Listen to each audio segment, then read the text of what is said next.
Bom, pessoal, então continuando aqui com o assunto de contadores assíncronos, ah, ao observar essa estrutura nessa altura do campeonato, vocês já conseguem identificar que isso se trata de fato de um contador assíncrono, primeiramente, né? Tendo em vista que o clock não é compartilhado para todos os flip-flops, que esse contador ele trabalha com a célula do tipo T ligada em 1, né?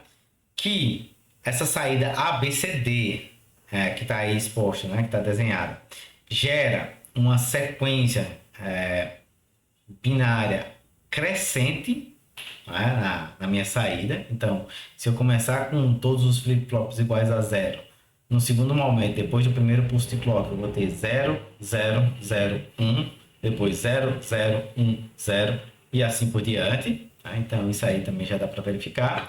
Que as saídas complementares, se eu pegasse os meus Q-bars, né, estariam gerando uma sequência decrescente, nesse caso, tá? É exatamente o complemento, tá? E aí, vocês já devem também observar que um circuito com 4 flip-flops, do jeito que está organizado aqui, ele tem um ciclo de contagem que a gente vai chamar de módulo 16. Ele tem 16 estados, não é isso? Eu tenho do 0 ao 15. Agora vejam, nem sempre a gente quer que o ciclo de contagem do meu flip-flop, do meu sistema, ele, ele seja exatamente igual à quantidade máxima de estados que ele possui. Tá? Então vamos supor que no lugar de eu querer contar de 0 a 15, eu dissesse, olha, eu queria que fizesse o seguinte, eu queria contar de 0 a 9. Depois do 9, eu queria voltar para o zero. Tá? E aí vocês já imaginam, né? Eu poderia pensar como desculpa aí, como objetivo, né? De repente querer fazer um relógio, né? Então vai ter alguns dígitos que devem contar de uma forma, tá? Obviamente, no caso de assíncrono, não é um exemplo só, tá? Vocês poderiam fazer isso de forma assíncrona, mais tranquilo. Mas vamos dizer, ó, de 0 a 9, esse carinha aqui vai ser um contador então de década, que a gente vai chamar. Ou em outro momento aí, dependendo do formato que vocês estão usando, de 0 a 5, né, para os minutos, né? Vai ter algum de 0 a 2, se a gente considerar 24 horas, né? Um outro de 0 a 4. Então, cada um desses contadores, eles vão ter términos distintos. A gente vai querer voltar ao meu ciclo de contagem, né? Sair do ciclo principal lá e voltar para o estado inicial em momentos distintos. Então, a gente vai começar trabalhando com esse primeiro exemplo aqui. Eu quero contar apenas de 0 a 9, tá? Então, qual é a ideia por trás de um projeto como esse? Olha só que interessante, né? O ciclo que esse cara aqui trabalha, né, é começando do zero, isso aqui é crescente, né? Eu vou subindo, né? Eu vou subindo aqui, ó. Então, eu vou colocar pelo menos alguns ciclos de contagem, né? Alguns valores da minha sequência, para que a gente possa depois pensar e construirmos juntos aí essa modificação. Até que eu estou chegando no 8, né? Cheguei no 9 aqui, aí depois tem aqui 10, né? Aí eu teria 11, né? Então isso aqui ele iria trabalhar até chegar no último ponto aqui em que eu teria os 4 uns antes de voltar para o zero. E o que eu quero olha, ah, eu não, opa, tem um errinho aqui só, tá? Peraí. Isso aqui é 1, né? Então 9 aqui, tá? Então, eu não quero de forma alguma passar do 9. O 9 é o último que eu quero que conte, que seja contado, tá certo? Em outras palavras, tá? Eu quero o seguinte, eu quero que o meu ciclo, se eu pensar em diagrama de estados, olha, ele venha do zero, depois vá para o 1, depois vá para o 2, depois vá para o 3, né? Depois para o 4, depois para o 5, né? 6, aí vem para o 7, vem para o 8, depois vem para o 9, tá? E no lugar de vir para o 10, olha só, vem para, né? Eu queria o quê? Que isso aqui fosse feito um desvio, certo? Essa é a primeira noção aí que a gente deve observar, tá? Então, no momento que eu quero ali, ó, eu passei o 9, né? O 9 ficou lá, contou o 9, né? Quando for transicionar para o 10, né? Eu quero que ele volte para o 0. Então, o que é que a gente pode trabalhar para fazer isso aqui? Ora, se observar direitinho, né? Esse circuito aqui, em geral, ele trabalha cadenciado com esse clock.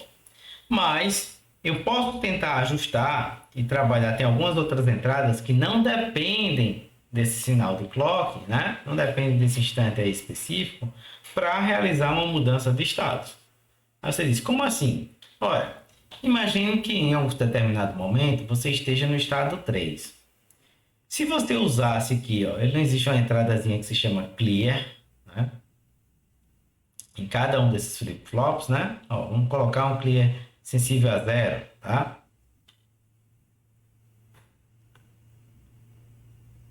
Se, mesmo que eu esteja no estado 3, tá? Se eu acionar os clears de todos esses flip-flops, eles vão zerar. Então, eles vão voltar para o estado 0. Tá certo? De forma assíncrona, né? No momento em que eu quis ali que isso fosse gerado.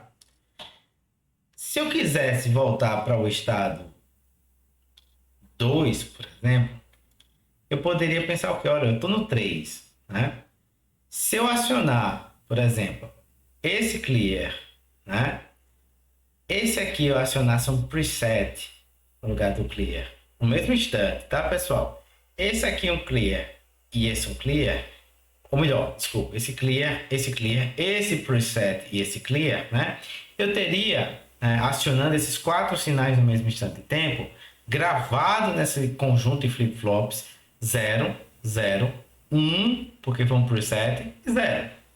Então, eu posso utilizar minhas entradas clear preset para retornar, para fazer uma mudança que não é causada pela estrutura que está desenhada aqui na tela, tá? Então, fazer uma mudança lá de forma síncrona. Então, em que momento isso deve acontecer nesse ciclo de contagem? Ora, o 9, ele tem que permanecer. Mas eu poderia fazer o seguinte, eu detecto quando acontece o 10, tá certo? Eu tento detectar isso, gerar um sinal quando acontece o 10, e esse sinal, ele disparar um evento, tá? Ele dispara um evento. Esse evento vai fazer o quê? Zerar todos os flip-flops. Certo? Aí você diz, mas ele chegou no 10. Mas como tudo é por porta lógica e não depende de um clock, esse evento vai acionar as entradas assíncronas, isso é quase instantâneo. É tão rápido que eu não vou notar ali que o estado 10 foi ativado. Tá certo? Aí a questão agora é, como é que eu gero um circuito que detecte o estado 10? Ora, tabela verdade.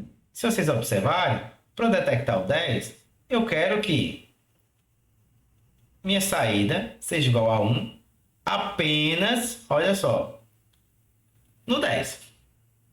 Não é verdade? 0 para todos. Quando ABCD, isso vai ser um circuito combinacional, né? ABCD minha entrada e essa saída. Quando ABCD for igual a 1, 0, 1, 0, eu vou lá e coloco 1 na minha saída desse circuito detector. E que projeto é esse? Olha, se é só um mini termo, isso aqui vai ser A, B barra, C, D barra. Tá? E todos esses valores estão aí disponíveis para mim. Olha que interessante, né? Então, eu posso criar agora uma caixinha, né? Em que eu tenha... vamos pegar aqui.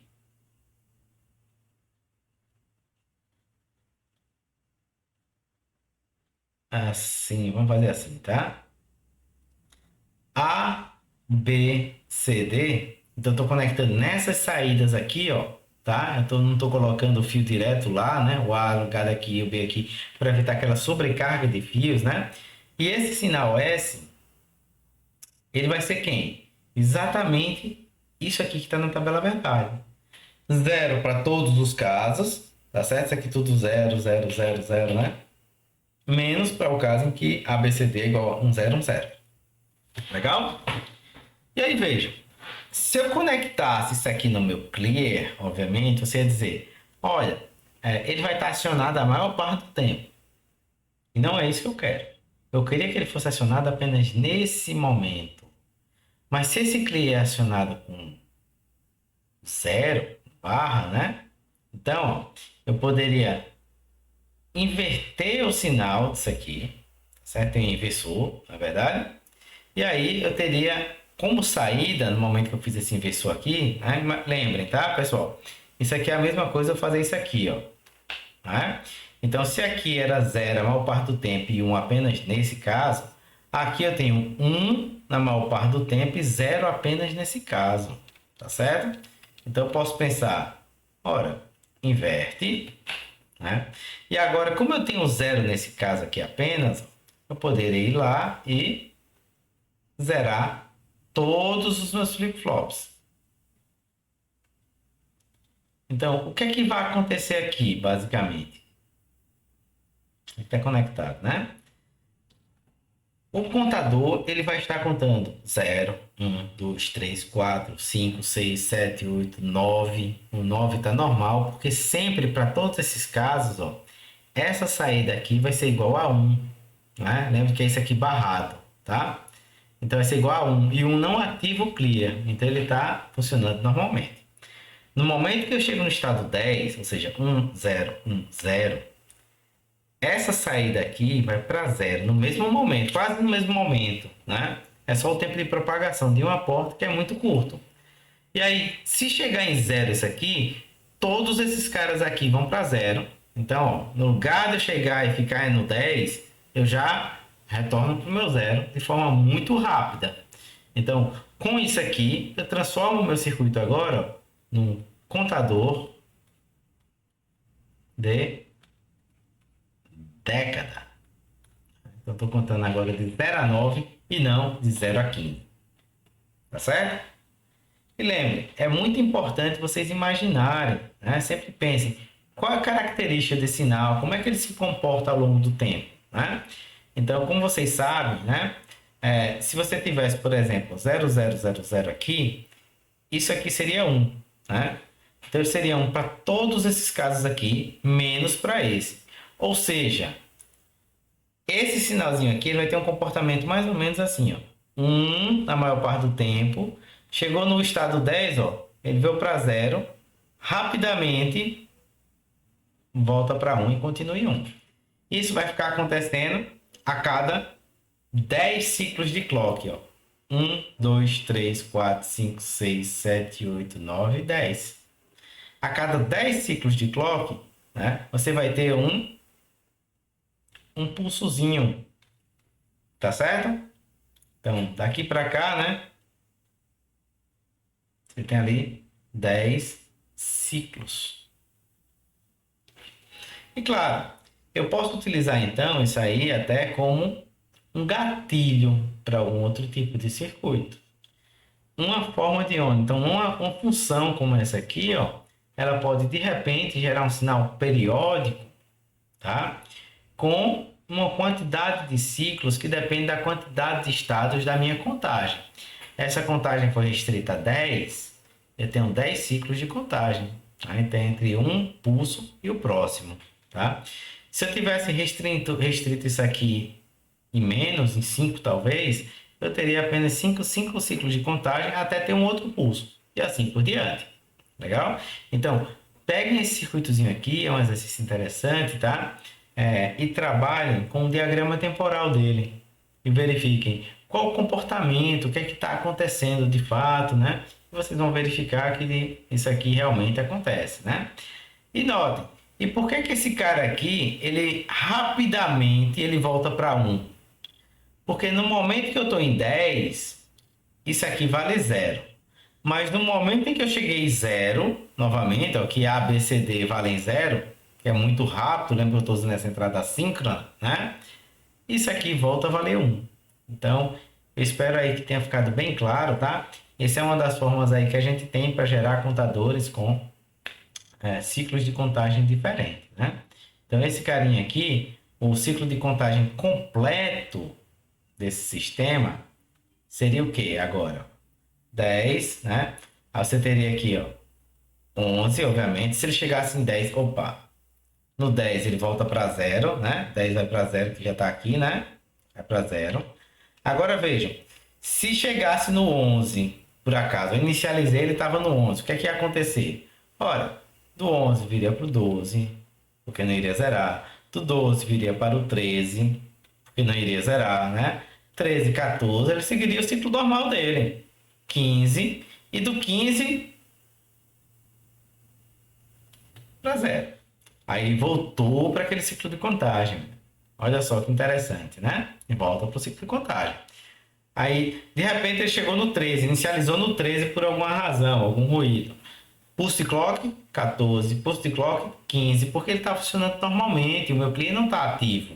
Ele segue o ciclo de contagem crescente, que foi para isso que ele foi projetado, né? Mas aí, quando deu 15, depois do 15, voltou para o zero, que fazia parte do ciclo de contagem do projeto, né? Então, esse contador, ele é auto-iniciante, né? A gente viu isso. Então, independente se eu sair do meu ciclo de contagem, basta que eu continue dando pulsos de clock e eu tenho a certeza que eu vou retornar para esse ciclo principal, tá certo? Então, eu espero que tenha ficado claro, tá? E a gente vai trabalhar um pouco mais ainda sobre essas coisas.